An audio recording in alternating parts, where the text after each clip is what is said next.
This is a tutorial on the newest referral fee agreement, Form R.F.A. Revised 1225. This is the version that we're using going to 2026. It's a one-page referral fee agreement with the exception of this stupid RAD form that they add on now. So I'll show you what I do about that and how to fill this form out. It's very simple. We start by the referring brokerage. This is the brokerage that's referring a client out to another one. In this case, I'm pretending it's me. I'm referring my buyer client to someone else. So I'm putting my brokerage name, and my name is the referring agent and our address and phone.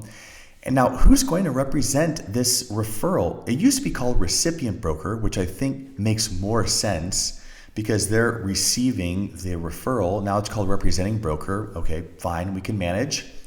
And they spell it out for you here, broker paying fee and representing principal. And so who's going to represent the referral? Well, let's pretend that I have someone that's selling a home in California, buying a home in Arizona. So I found ABC Realty in Arizona and Amy Agent, who's the representing agent out there. And I put in their brokerage information here. Now, who am I referring to ABC Realty? Well, Bobby Buyer. And I put Bobby Buyer's name there. Now, I can put the address or leave it blank. Ideally, the more you fill out here, the better. I can't tell you how often I see stuff in this section that's left blank, but I'm showing you here that you don't really need the address, especially for a buyer. That's not as crucial as the phone and email. That's very important. So at least have some contact info for the person, the principal that you're referring out. Referral fee. How much are you going to get in compensation? Well, 25% is fairly standard. Sometimes I see 30%. Of course, it's entirely negotiable. I mean, I see 50-50 arrangements as well. But 25% is most customary, and that's what I'm going to get paid from the gross commission if Amy Agent's able to close this buyer. And I can indicate here on what sort of transactions I'm referring out that I expect to be compensated on. And I can check all applicable boxes. I'm checking buy because it's a buyer. Now there's situations where maybe this person's selling and buying a home in the same area, and you can check both. And they have this additional section down here. Not a fan of, but it basically says that 2A by default, it refers to this and says that you're being compensated as a referral agent. The referral agent is getting compensated based on whatever boxes you checked. So if Bobby Buyer buys a place, you get a 25% referral fee on that purchase. Or you can check this box and just write in only for the following property and limit the referral fee agreement down to just that one property. Or you can check this box and say no for any real estate activity during the term of this agreement, for any and everything.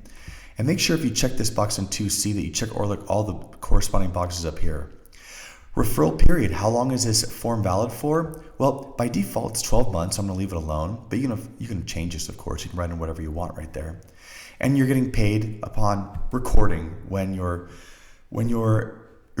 client that you referred out closes on their transaction. Any other terms not mentioned, write them in here. I can't think of any. You'll rarely ever use this. Put in all of your brokerage information here. Make sure you put in your brokerage tax ID, very important. And then you, of course, put in what you have for the recipient broker or the representing broker getting the referral lead. Now, there's a section here where it's an acknowledgement. If you want to use it, fine. I'm not going to use this in my office. I don't care about this. This is meaningless. By the time, if both brokers sign this form, this thing's executed and this thing's happening. This is more of just an acknowledgement, fine, optional if you want to use it. And then we're done with the referral fee agreement. What about this? What about this new RAD form that's attached? I have a whole separate video talking trash about this form. I'm not using it in my brokerage. It's not a required form. It's not required to do a referral. I just signed a referral for one of my agents. He sent this over. I noticed that he left it blank without us even having a conversation about it. I thought, good, because he would have been wasting his time anyways, because I'm not even going to sign this. I don't care. Maybe if he had filled this out, I'd sign it just at his request. But quite frankly, I'm ignoring this form entirely. This form is useless, in my opinion. I have a whole other video explaining my thoughts on it. So if you want, watch it. In fact, I'll put a link to that video in the description. But on the referral fee agreement, I'm ignoring this isn't even a page 2. See, 1 of 1, your form's done here. This is just a third wheel awkward add-on that I'm ignoring. Hope you found this helpful. If you have any questions, please leave a comment. Thank you for watching.